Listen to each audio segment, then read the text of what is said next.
Hello दोस्तों, नमस्कार। स्वागत है आपका हमारे YouTube के भक्ति चैनल पर। मित्रों, क्या आप जानते हैं नवरात्रि सिर्फ पूजा नहीं बल्कि माँ दुर्गा और महिषासुर के युद्ध की याद है। जय माता दी दोस्तों।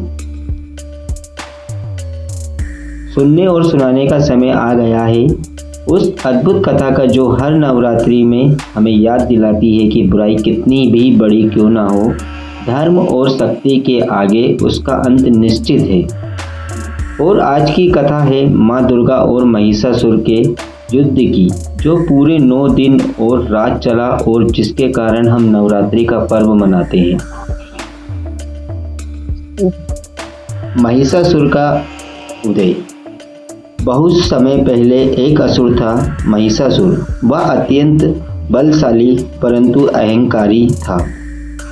उसने सोचा देवताओं को हराकर तीनों लोक पर शासन करना था उसका उद्देश्य। महिषासुर ने कठोर तपस्या शुरू की। सालों की तपस्या के बाद ब्रह्मा जी ने उसके सामने प्रकट हुए। महिषासुर ने वर मांगा, हे ब्रह्मदेव, मुझे ऐसा वर दीजिए कि कोई देव, दानव या पुरुष मेरा वध न कर सके। ब्रह्मा जी ने तथास्तु कह दिया।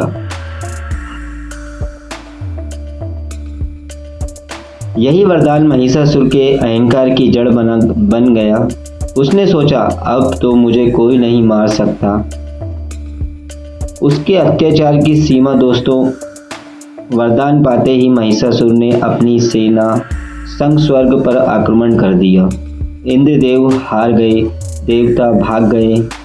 धरती पर भी उसका आतंक फैल गया।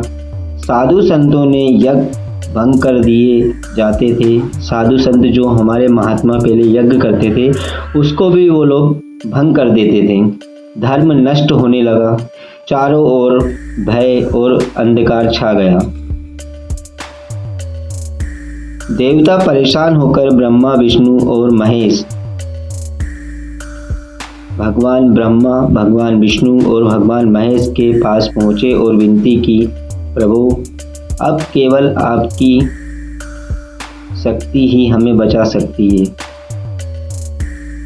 तभी दोस्तों शक्ति का प्रकट होना। तभी त्रिमूर्तियों ने अपनी अपनी शक्तियाँ एकत्रित की। भगवान शंकर ने तेज निकाला, भगवान विष्णु ने तेज निकाला और ब्रह्मा जी से भी तेज निकला और सभी देवताओं ने अपनी अपनी शक्तियाँ अर्पित की। उस दिव्य तेज से एक अलौकिक नारी स्वरूप प्रकट हुई। उनका रूप इतना तेजस्वी था कि देवता भी उनकी ओर देखने में असमर्थ थे। देवताओं ने उन्हें अस्त्र शस्त्र प्रदान किए। तो दोस्तों, वहाँ पर भगवान भोलेनाथ ने अपना त्रिशूल दिया, भगवान विष्णु ने उनको चक्र दिया, भगवान इंद्र ने उनको वज्र दिया, भगवान वरुण ने उनसे शंख दिया और भगवान अग्नि ने शक्ति दी। यमराज ने दंड दिया, कुबेर भगवान ने से गदा मिली। माँ दुर्गा सिंह पर सवार हुई। देवताओं ने एक स्वर में पुकारा, जय माँ दुर्गा। आप लोग भी पुकारिए, जय माँ दुर्गा। जय चंडी, जय महिषासुर मर्दानी की जय हो। तो दोस्तों, माता और उनके बीच में युद्ध प्रारंभ हुआ। महिषासुर को जब ये समाचार मिला तो वो हंस पड़ा। कहा, एक औरत मुझे युद्ध कैसे हराएगी? ये मजाक है। माँ दुर्गा ने शांत स्वर में उत्तर दिया, महिषासुर, तेरे अहंकार का अंत आज निश्चित है। युद्ध छिड़ गया। धरती, आकाश और पाताल सब हिल उठे। देवता दूर खड़े माँ का जयगान करने लगे। आप भी पूरी नवरात्रि में माँ दुर्गा का जयगान जरूर कीजिए। 9 रूपों की कथा। युद्ध केवल एक दिन का नहीं था। माँ ने 9 दिनों तक अलग अलग रूप धारण कर असुरों का संहार किया। शैलपुत्री, माता शैलपुत्री पर्वतराज हिमालय की पुत्री, शक्ति और धैर्य का प्रतीक है। माता ब्रह्मचारिणी, तपस्या और संयम की देवी है। माँ चंद्रघंटा मस्तक पर अर्धचंद्र और घंटा जिसे असुर भी भयभीत हुए। कुष्मांडा, माता कुष्मांडा अपनी मुस्कान से सृष्टि का निर्माण करने वाली। माता स्कंदा माता ऋषि कल्याण की पुत्री, दुष्टों का संहार करने वाली। माँ कालरात्रि, भयवहा रूप जिसे असुर भी कांप उठे, इतना खतरनाक रूप था माता का। दोस्तों, माता महागौरी शांति और पवित्रता का स्वरूप। माँ सिद्धरात्रि, सिद्धियों और शक्तियों की प्रदान दाता।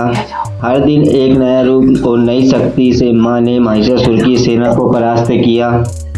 महिषासुर का अंत नवमी के दिन युद्ध चरम पर पहुंचा। महिषासुर ने कभी भैंस, कभी हाथी, कभी सिंह का स्वरूप धारण किया, कभी आकाश में उड़ता, कभी धरती पर झपटता, लेकिन माँ दुर्गा ने अपने त्रिशूल से उसे भेद दिया। महिषासुर धराशायी हुआ। तीनों लोक में जयकार गूंज उठी। जय माँ दुर्गा, जय महिषासुर मर्दानी की जय हो। नवरात्रि और विजयदशमी का महत्व। देवताओं ने नवरात्रि के 9 दिन माँ के 9 रूपों की पूजा की और 10वें दिन विजय का उत्सव मनाया। इसलिए आज भी हम नवरात्रि के 9 दिन व्रत रखते हैं और 10वें दिन विजयदशमी दशहरा मनाते हैं। ये पर्व केवल युद्ध की कथा नहीं, बल्कि ये संदेश है कि जब जब अधर्म बढ़ता है, तब तब शक्ति रूप में माँ अवतरित होकर धर्म और सत्य की रक्षा करती है।